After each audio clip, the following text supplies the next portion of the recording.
আছি। আর আমার তারপরে 1 নম্বর গেল, 2 নম্বর আমার খুব ব্যথা, প্রচন্ড ব্যথা ছিল, গিটি গিটিতে ব্যথা ছিল, প্রচন্ড পুরো গিটি গিটি ব্যথা, পুরো শরীরটাই ব্যথা ছিল, আমি বসতে পারতাম না। আচ্ছা, আর বসে তো পূজা দিতাম, তাও দিতে পারতাম না। তারপরে এর মধ্যে কিছুদিন পূজার পরে আমার শরীরটা পুরো ফুলে গেল। ফুলে যাওয়ার পরে আমি হলো ডাক্তারকে দেখালাম, দেখা ওষুধ খেয়েছিলাম, কিছুদিন খেতে খেতে আমার কিছু ওষুধ কোনো কাজই দিচ্ছিল না, দেখি আর বেশি বেড়ে গেল, অতিরিক্তই বেড়ে গেল। আমি মানে চলার ক্ষমতাই নেই, বিছনায় সহ্য হয়ে গেল। 1 সপ্তাহ আমি বিছনা থেকে ধরতে গেলে তো উঠিই নাই। খাওয়া দাওয়া তো ছিলই না, শুধু আসলে মুড়ি জল খেতাম, কেন আমি তো কেউ রান্না করতে খেতাম না।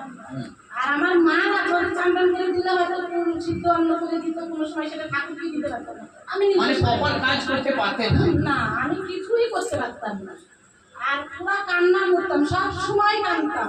আর ঠাকুরের বলতাম, ঠাকুর আমি কি আর ভালো হবো না? ঠাকুরও বলতে তুই হবি না, যা খেতে যাবে। তখন ডাক্তারে পাক থেকে বন্ধ দিয়ে দেখালাম ব্যানার্জিকে। ব্যানার্জি দেখায়ও 1 সপ্তাহ ওষুধ খেলাম, খেয়ে দেখি সেখানেও আমার ব্যানার্জি পাঠালো চ্যাটার্জির কাছে, তখনও আমার কমলো না।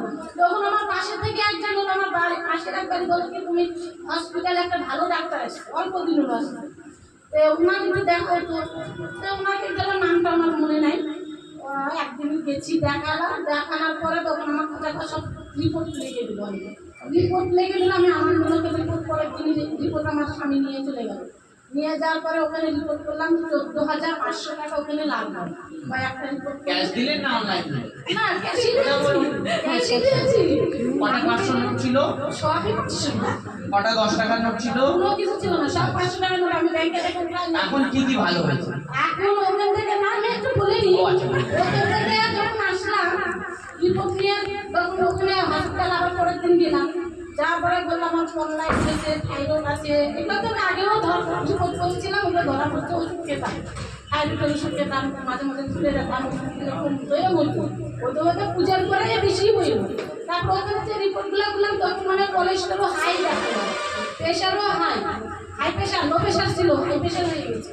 অনেক কিছু বলার পর তখন আমি না বাড়ি এসে খুব কাঁদছিলাম, যা আমি আর ভালো হবো।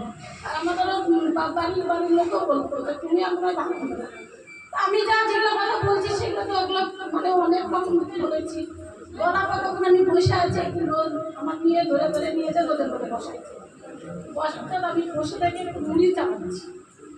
আমার পাশে বাড়ি ধূমপানের মতো আমাকে দেখে বলে আস্তে আস্তে আমার কাছে আগে আসলে বলে কি মাছ তোমার কি হয়েছে, তোমাকে অনেকদিন দেখি না, তুমি কোথাও কি গেছিলা? আমি তো আমার দেখে তোমার মনে হয় মা আমি কোথাও গেছিলাম। বলে কি না মাস তোমার খুব শরীর খারাপ, কি হয়েছে? আমি তো আমার এরকম